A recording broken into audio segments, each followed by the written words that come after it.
Hello and welcome to Unews. I'm Carolina Sarassa and thank you for being with us today.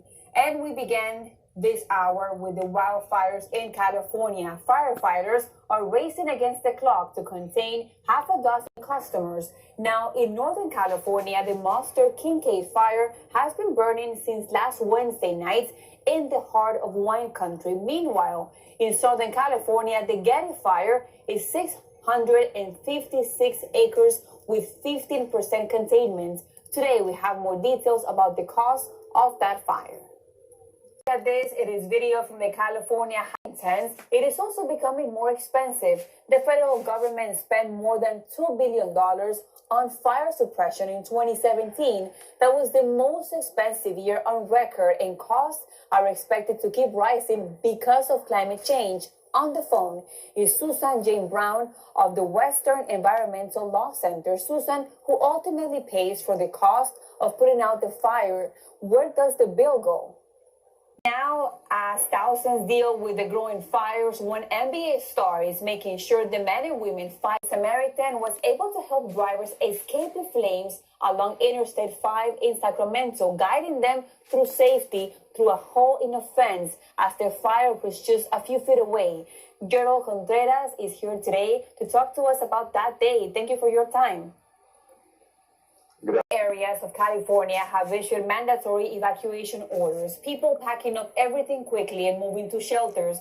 But for some families, extra planning is involved because they're evacuating with pets. Grecia Lastra has more. And now to Washington. Democrats are laying out the guidelines for the impeachment inquiry ahead of tomorrow's vote. This is a screaming match unfolds between Democrats and Republicans. Lorraine Cázares explains. President Trump accused Nancy Pelosi of doing everything to destroy the Republican Party, saying the impeachment inquiry is just a way for her to secure her job as Speaker. And today in the Senate Foreign Relations Committee, we heard from Deputy Secretary of State John Sullivan, who wants to be the next ambassador to Russia, saying that he was aware that outside forces had been lobbying to remove Marie Yovanovitch as ambassador to Ukraine, also confirming Mike Pompeo pushed back on those efforts, but was ultimately unsuccessful. Carolina, back to you. Thank you, Lorraine, for that information. And as the investigation into the president's affair, new allegations from a former executive will come back to Unews. Arrests of migrant families at the U.S.-Mexico border are up, according to official data, and a record number of those are unaccompanied children. Jenna Rodriguez has details from Washington. Statistics, the seizure of all hard narcotics has also increased, and the number of travelers passing through customs has hit a record high. Back to you.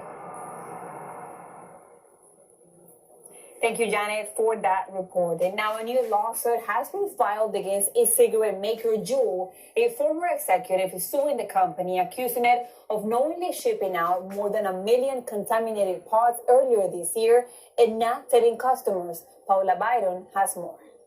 Looking around the country, a federal judge blocked an Alabama abortion ban that would have made the procedure a felony at any rate. 7 years since Superstorm Sandy slammed the Northeast. In some coastal towns in New Jersey, residents are still in limbo with homes that have still not been repaired. Maite Interiano has more. And coming up, a terrifying death. A man is recovering after being attacked by one of his cows twice. The second attack leading to a 2.5-week hospital stay.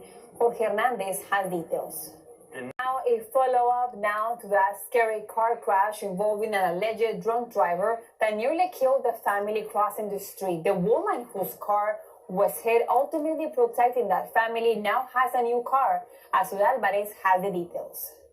And coming up, new protests today showed dramatic video footage of the moment when its forces briefly captured a son of Joaquin Chapo Guzman this month. Story, the state of Sinaloa has been marked by decades of poverty and neglect. But as Paulina Gomez-Wilshire explains, the city is also the unlikely setting for a school that's making a difference in the lives of children. Of this school, more than 1,000 students have attended its classrooms, transforming their very own futures, but also changing the history of their communities.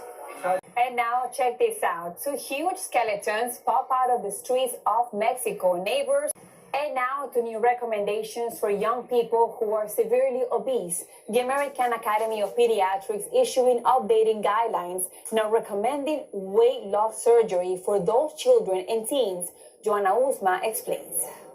Look at the top trending videos and stories is Sabrina Alvarez. Sabrina, we're only halfway through the week and there's a lot out there. Welcome. That's right, Carolina. Let's start with the viral video that made one baseball fan and about the most popular costumes for Thursday. Well, take a look at Google's predicted list of 2019.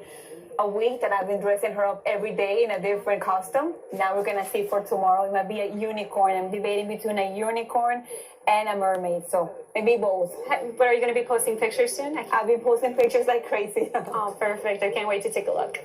And also you have news about a fat cat that's been going crazy in social media, right? An underwater treadmill. Wow, that's amazing. And she has a bunch of followers. Thank you, Sabrina, and thank you guys.